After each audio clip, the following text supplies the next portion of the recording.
А вот наша республика не имеет никаких претензий территориальных к своим соседям.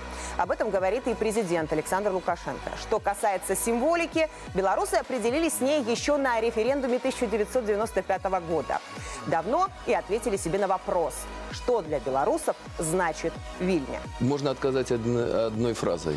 Вильня белорусская, а Вильнюс литовский. Потому что, когда мы кажем про историческую традицию, то, безумовно, этот город немагчыма выкраслить с историей нашей культуры и нашей державности. Это первый момент. Ну, а коли по сутности, белорусская держава заўсёды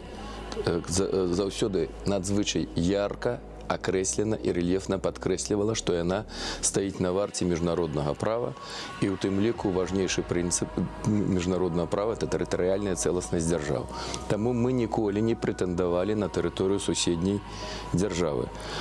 Не глядячи на то, что, безумовно, Вильня и Віленскі край – это неотъемная частка белорусской истории. Калі казаць про все гэтыя надписи, я не сомневаюсь в том, что это как раз те люди, якія потрапили у Вильню по запрошению Литовской Республики.